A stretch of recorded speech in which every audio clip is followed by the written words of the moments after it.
Jnanam Paramam Dheyam. Knowledge is supreme.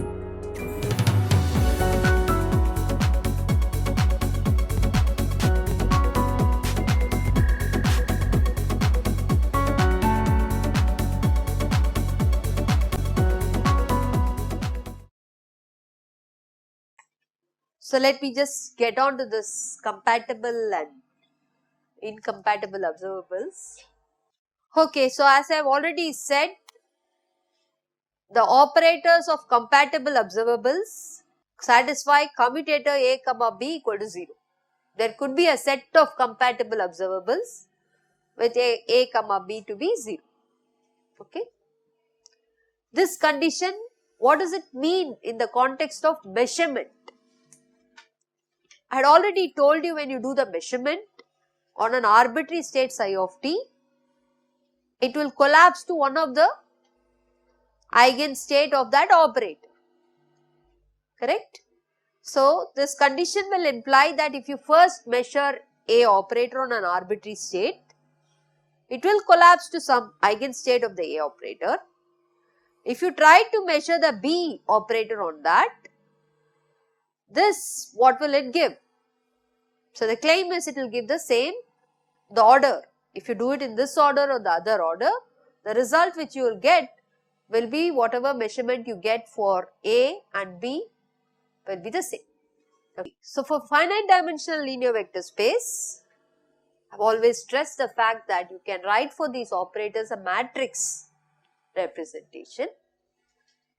And if you write a matrix representation, then two matrices, commutator being 0, means that you can simultaneously diagonalize the matrix. So, if you have AB equal to BA, suppose let us take 2 by 2 matrices. This is the meaning of A commutator B equal to 0. If phi 1 and phi 2 are the bases, eigenbases of A operator, what does that mean?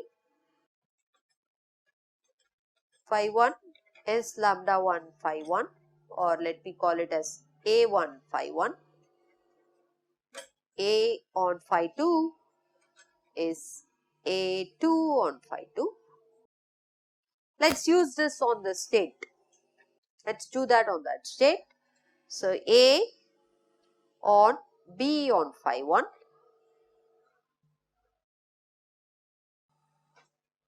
equal to B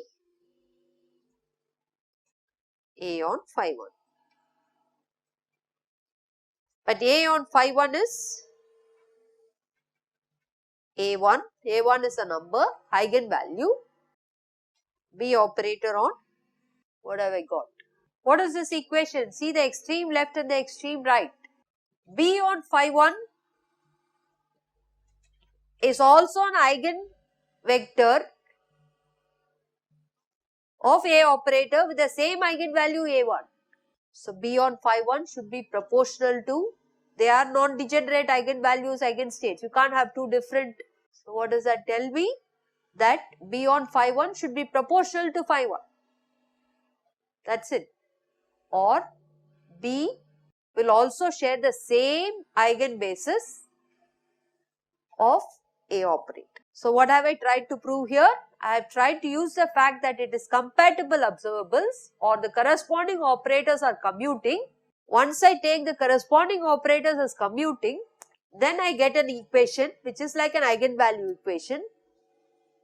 For simplicity, we have taken a two-dimensional linear vector space and a matrix representation which is 2 cross 2 matrices. Take the basis which is an eigenbasis of A, which is non-degenerate, A1 and A2 are not equal, and in the process you find another eigenstate B phi 1, and that means for a completeness of this two-dimensional linear vector space, B phi 1 should be proportional to phi 1, or equivalently we have proved that B operator on phi 1 is some B1 times phi 1. So, this means both A and B can have the same This can be eigenbasis of A and B, which is what we call it as a simultaneous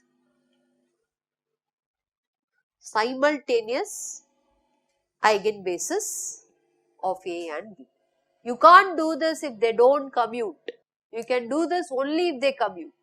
And we are also assuming the fact that both the eigenvalues of A operator and B operator are non-degenerate. You could have had the same eigenvalue with a different linearly independent state. That case we are not considering. We'll come to that. So I proved for you that for finite dimensional linear vector space, we can have matrix representation for the compatible observables, which can be simultaneously diagonalized.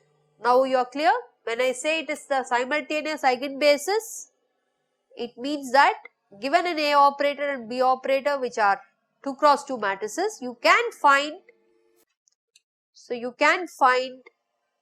have an operator. How do you diagonalize the matrix? You try to find some S matrix, similarity transformation, which will give you a diagonal matrix, right? Matrix mechanics, everybody has done. Now the claim is that this S matrix is the one which gives you the eigenvectors. So when I say they are simultaneous eigenvectors, it means it's the same S matrix which should also operate on this, which will give you the B diagonal. Cannot be a different S matrix. Both A and B are simultaneously diagonalized by the same diagonalizing matrix, which gives you the two eigenvectors which are the same eigenvectors for both A. The earlier statement was if you do two consecutive measurements, A followed by B, A measurement and then followed by B, the final result which you get will be the same as doing B followed by A. The order does not matter. That's what is the first statement. The second statement is the commuting operators in a finite dimensional vector space need not be two dimensional, even in an n dimensional, n cross n matrices. You can simultaneously diagonalize by the same similarity matrix, which means the eigenbasis of A and eigenbasis of B will be one and the same. So this is the first case which I said for the 2 cross 2 matrices. Assume eigenvalues AI of A are distinct. Distinct means they are non-degenerate. And similarly, eigenvalues BI of B are distinct. Okay, so both are non-degenerate. This is a very special situation. You could have situations where some operators may have two eigenvalues being same, which will give you the degenerate situation, right? Energy eigenvalues, for example, when you look at a particle in a two-dimensional box, if you look at the first excited state, there are two linearly independent states, right, with nx equal to 1 and ny equal to 2, or nx equal to 2 and ny equal to 1 in a two-dimensional particle in a box, where you will have the same energy eigenvalues, nx, ny. Formally, these are various notations where you can have the Hamiltonian operator for a particle in a two-dimensional box, which will give you E nx squared plus ny squared ny.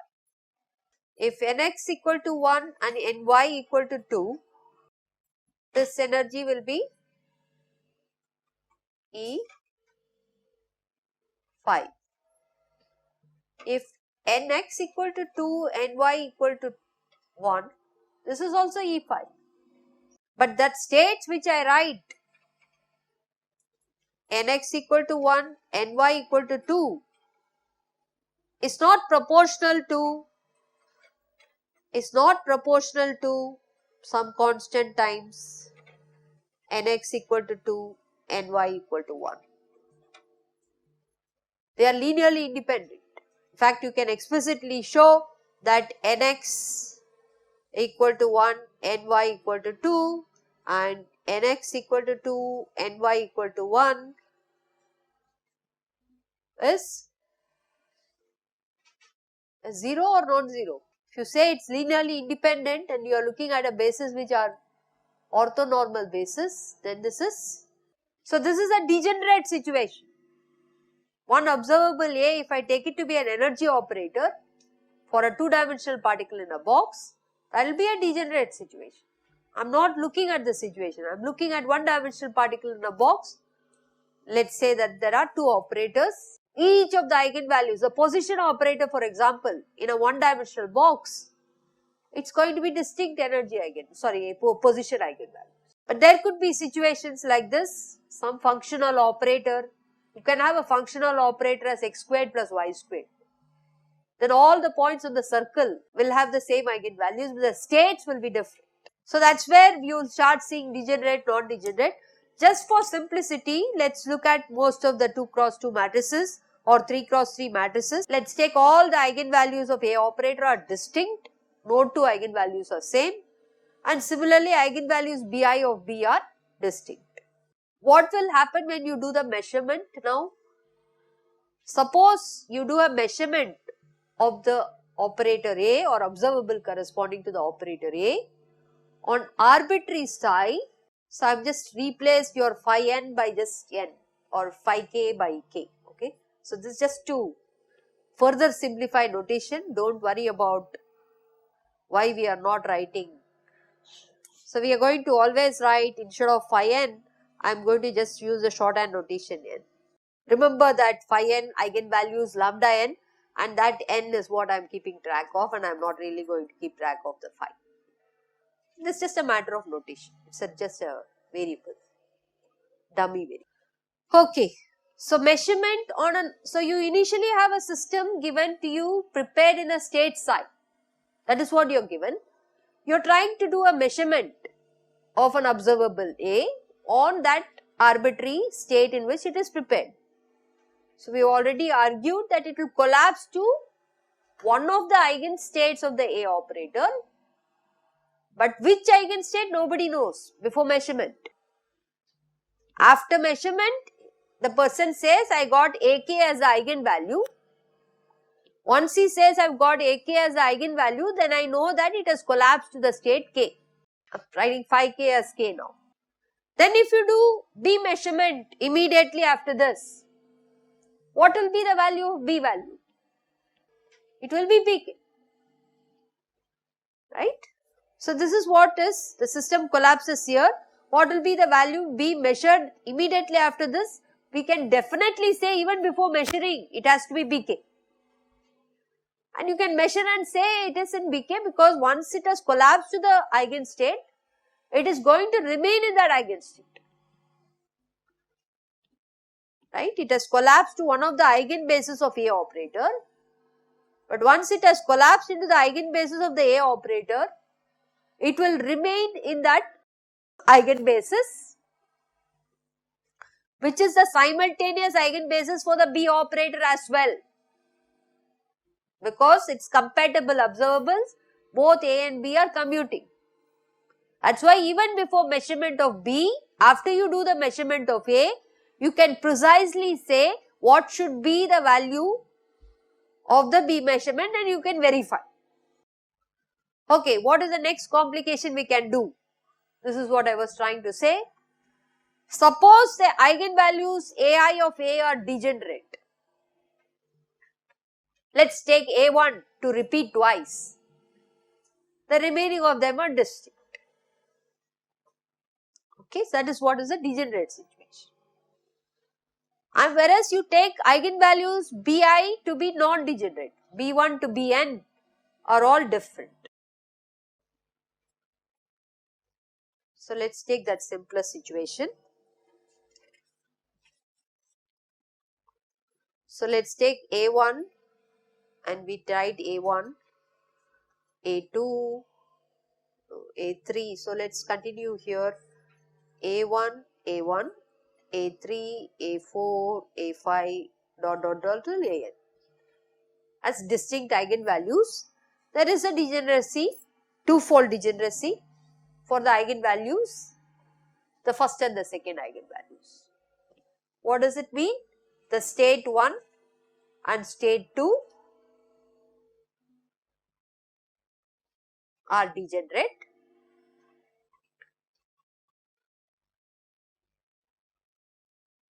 So A operator on state 1 will be A1 times 1.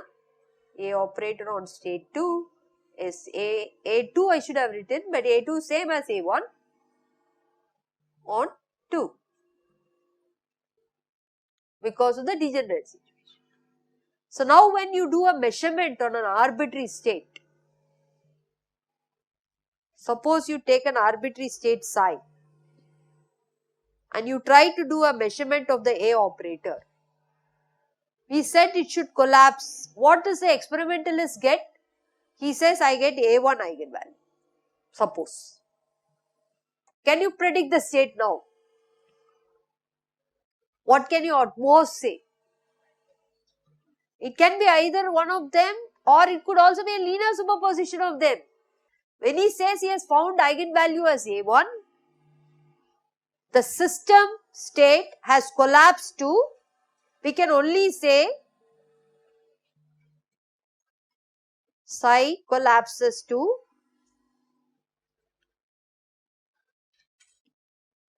some linear combination of 1 and 2. So summation over, let's write C L from L where L is 1 to 2. I don't even know what they are. The CL can have a system. Which of this set of CLs I am measuring I cannot say without touching the system. You don't know beforehand. You only know that before measurement it will go into one of the eigenstates for the non-degenerate case. For the degenerate case, you just get an eigenvalue in your hand. That it has collapsed specifically to 1 or specifically to 2, that information you don't have before. Whatever you may say. Think about it. Okay, this is one small scenario which we had taken. So the collapse of an arbitrary state into a degenerate state of A. Suppose I know that the collapse gives me the degenerate eigenvalues, will not uniquely determine the expectation value for the next immediate measurement of B. This is all I am trying to say. It could be either B1 or B2. We don't know which one. So this formally I had tried to help you in one particular thing. Suppose measurement of A on an arbitrary state psi goes to KL, where KL is degenerate with eigenvalue AK. Okay, so all the L's. So you can take L, this to be twofold degenerate where L is 1 and 2. This is the example I took. So AK is the same eigenvalue. You could try to rewrite the state in terms of the superposition of the eigenstates of the B operator. No harm doing this. And you will find that the measurement which you do on B operator on an arbitrary KL, it will collapse either to L equal to 1 or the S equal to 1 or S equal to 2 for a specific. But which one it will collapse to you don't know till you measure. If you get the A1 eigenvalue, I know the B eigenvalue has to be B1 or B2, that much I can tell. But when you try to do the measurement, it will be either B1 or B2. Which one you will get beforehand, you won't know amongst the two. So immediately after B measurement, what will A give? So it will give A1 only. Suppose A1 was the measurement before and then the B measurement, suppose it gave B2. Again you do an A measurement, it will be A1 only. Okay? Logic is from non-degenerate to degenerate, nothing will happen. It collapses to a specific eigenfunction. But if you are going from a degenerate to non-degenerate, there is an ambiguity that it can go into a superposed state. And then you need to worry about what is the B measurement. So what is incompatible observables? So far we have spent a lot of time on compatible observables, and even in compatible observables there are two kinds, where one observable can have degenerate eigenvalues or non-degenerate eigenvalues. In non-degenerate there is very simple, they are the simultaneous eigenbases of both of them. In the degenerate case there is some subtlety that you can rotate in that degenerate subspace to write the eigenbasis for the B operator. This is what I have tried to tell you. So incompatible observables means they don't commute, and we cannot write a simultaneous eigenstate of A and B operator. So measurement of A followed by measurement of B, and again measure A may not give same value, cannot give you the same eigenvalue, same values. You agree, no? This is the key point which plays a very crucial role in the Stern-Gerlach experiment. How many of you know about Stern-Gerlach experiments, where they can put it through the spins, presence of a magnetic field? This will be one of the themes which we'll work on in the rest, some of this lectures following. And you will see that the measurement of the x component of the spin followed by y, again come back to the x, you cannot predict, it keeps on oscillating. You can't say that once I have done the measurement. What is the reason? That's incompatible. Some of the incompatible operators I am sure you are all familiar with. Suppose I ask you Lx, Ly commutator. Lx is y pz minus z py, and this Ly is z px minus x py. Sorry, thank you. Pz. Use the properties, commutator properties, and work this out for me and tell me what you get. Check whether you get this. Please check this. Not done the steps, but please use the, what do you have to use? You have to use Ripj S IH cross delta Ij. Use that and prove this, that Lx Ly equal to IH cross Lz. Please prove this. Exercise for you. And once you prove this, what can we say about Lx and Ly? Compatible or not compatible? Incompatible observables.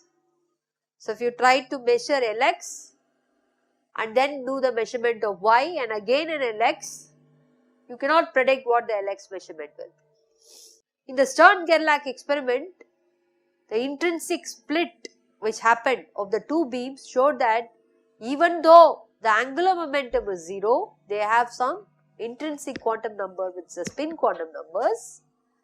They also satisfy the same property, is what they said. Okay. So those are the incompatible operators which makes the systems much more interesting. You do a measurement once, you come back and repeat the measurement, you get a new result. Because of this incompatible set of observables, lot of beautiful things happens in the system. Okay. Classical mechanics, we won't think like this, but now, the incompatible observables plays a very important role. Also, some more things, if this is going to act on a finite dimensional vector space, the trace of Lx Ly should be same as trace of Ly Lx. So, which means trace of Lz has to be 0 for finite dimensional linear vector space. So, the matrix representation when I write for Lx, Ly, Lz, so this rule is also, you can try to find what is the commutator of Ly with Lz. What do you expect? This is just an xyz rotation. So this is going to be IH cross LX. So with the same argument you can show that trace of Lx should be 0, trace of Ly to be 0. Here what happens? By the same token, there is an identity operator. Trace on the left hand side, if you do it, is 0. Right hand side, trace of identity. Can it be 0? So then we say that we cannot give a matrix representation for an infinite dimensional Hilbert space. Matrix representations are possible only for a finite dimensional Hilbert space. That's why this equation is allowed in an infinite dimensional Hilbert space. And if you claim this is true in finite dimension, then the traces of them have to be 0. So all these properties will be satisfied by the spin operator in Stern-Gerlach experiment, that they will be traceless. These matrices which we will find, they will all be traceless. So it's very consistent. Okay. Okay, so I stop here.